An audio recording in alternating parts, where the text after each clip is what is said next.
As a child, I cannot tell you how many times I was asked the question, what do you want to be when you grow up? Which I think is one of the most terrible questions you can ask a child.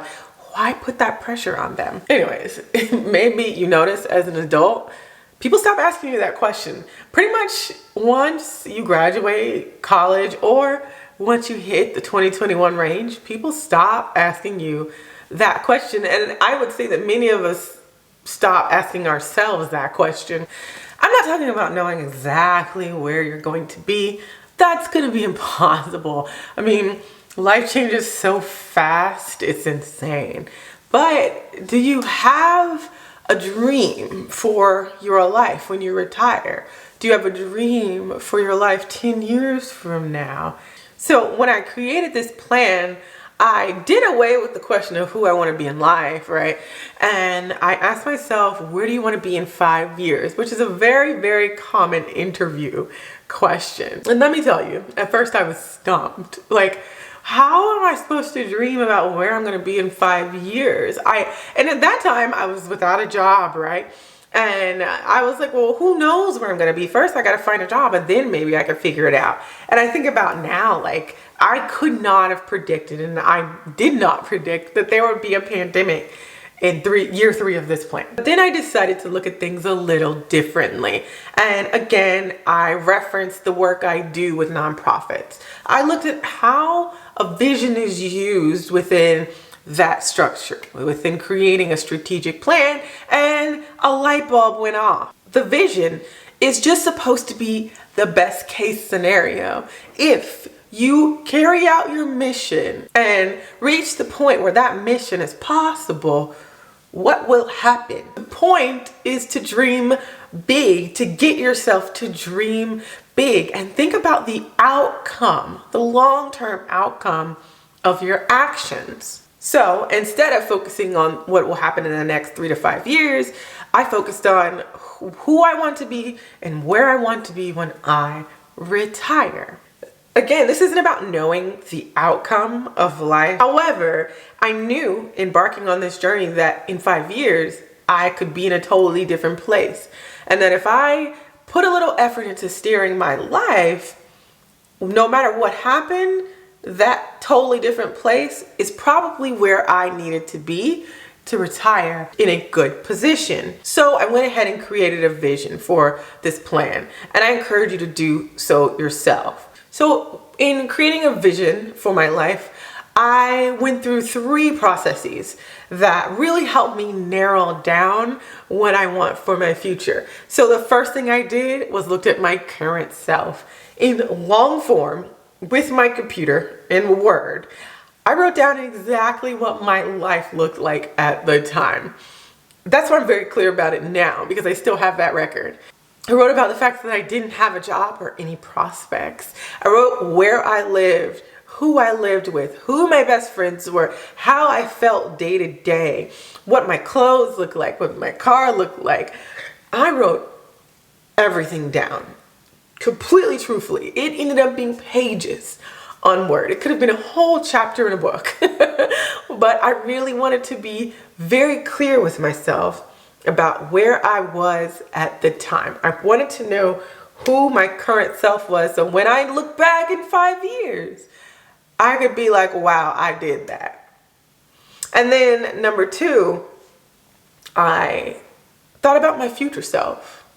I did this exercise, and I encourage you to do the same, where I closed my eyes and I dreamed of the future. I dreamed of what I will look like, right? Everything from my toes to my hair. I dreamed of what I will look like. I dreamed of the car I would have. I dreamed of the home I would have.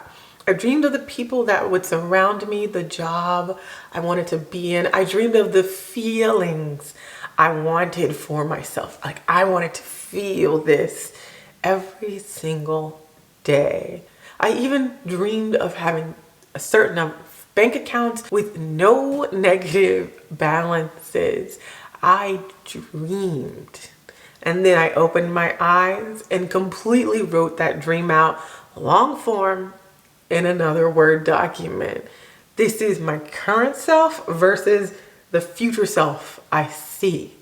And taking those two things moved me into number 3. I compared both things and I wrote a realistic vision of success for the next 3 to 5 years. And by the end of those exercises, I had a very clear viewpoint of where I want to be in 3 to 5 years. A vision is simply the guiding image of success. I'm talking personally.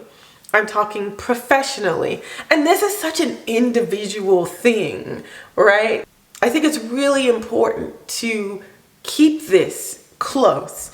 Keep this to yourself. I've never told anyone my vision for my future. I just live and walk that life and people see what they see. I use my vision to not only help me move forward in life, but also to challenge me, to inspire me to achieve my mission, to keep going on these priorities I set for my life. So with that in mind, though a vision is a dream, it still needs to be grounded in reality.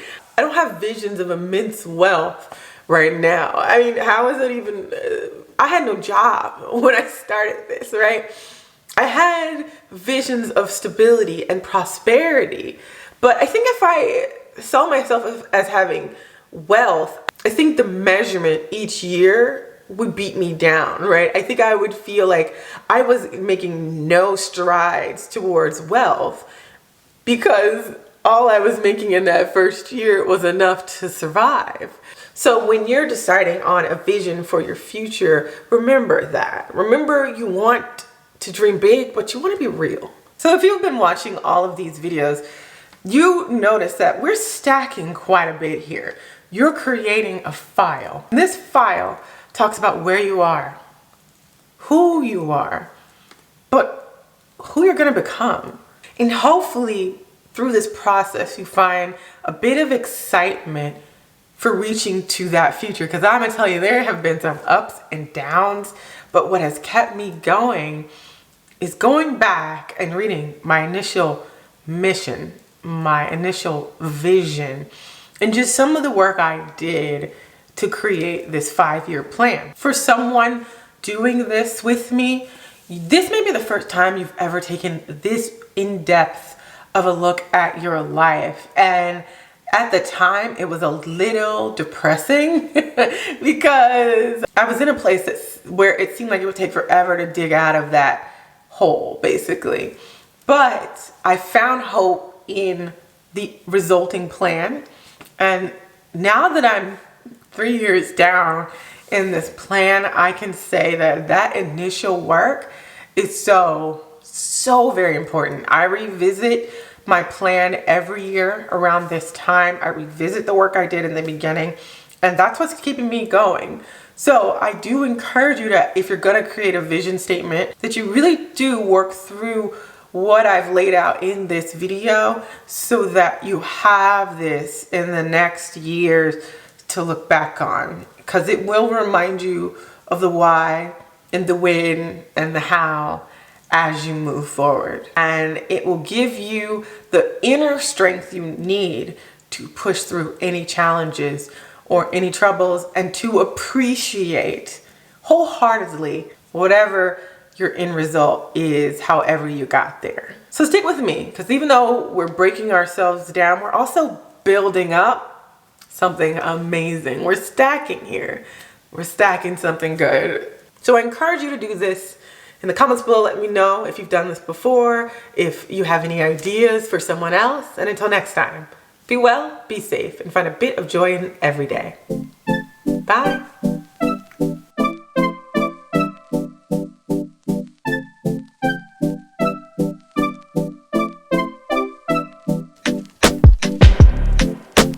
Is this what you want now? Feels like you're looking for something better.